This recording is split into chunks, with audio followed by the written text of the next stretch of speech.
This is the first time I have spoken in this chamber and the first time I've had a chance to address a crowd in front of the UN Secretary General.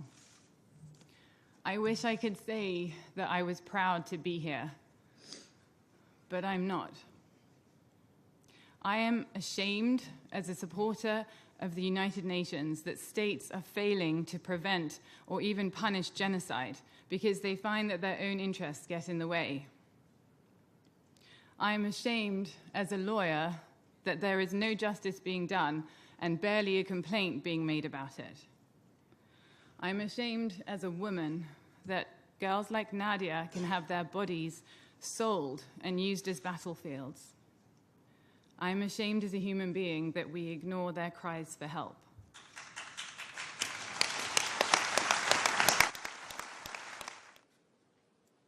Instead, mass graves in Iraq lie unprotected and unexhumed.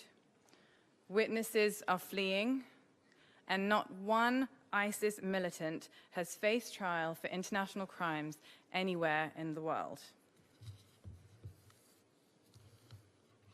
So I am speaking to you, the Iraqi government, and to you, UN member states, when I ask, why? Why is it that nothing has been done? So today, I wish to speak directly to Prime Minister Abadi. On behalf of all ISIS's victims, I call on you to send the letter to the Security Council requesting an investigation into ISIS's crimes.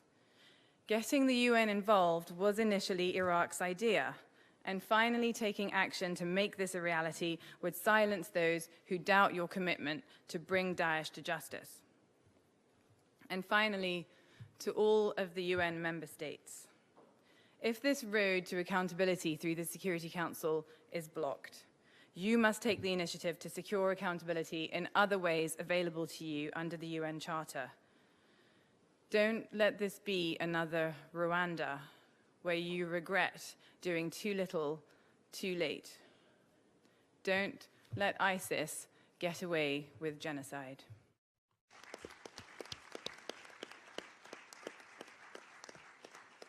You know, we're eager to see what the follow-up is. Yeah. That's what these meetings are all about. Yes, we do want to see an investigation take place with the cooperation of the Iraqi authorities.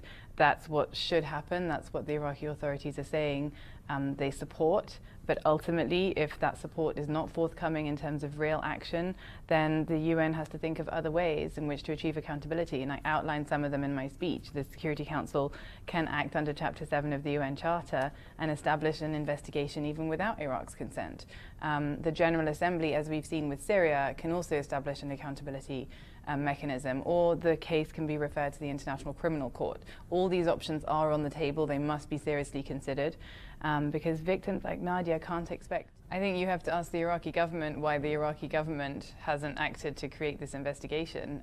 Clearly, they're not able to do it themselves on the ground. You know, there are a grand total of 32 forensic pathologists in Iraq to try and deal with all of these crimes that have been committed.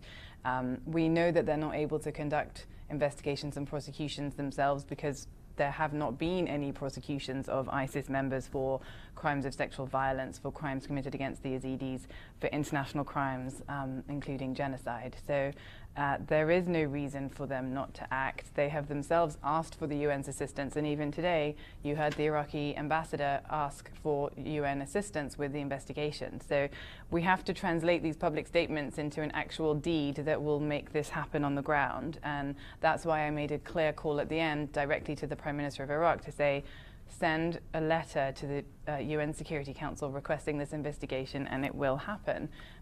It's not too much to ask. It's really not that difficult. It's in the interest not only of Yazidi victims, but of all Iraqis, because all sects of Iraq have been victims of ISIS's violence. And it's really time to act now. There's no excuse for any further delay.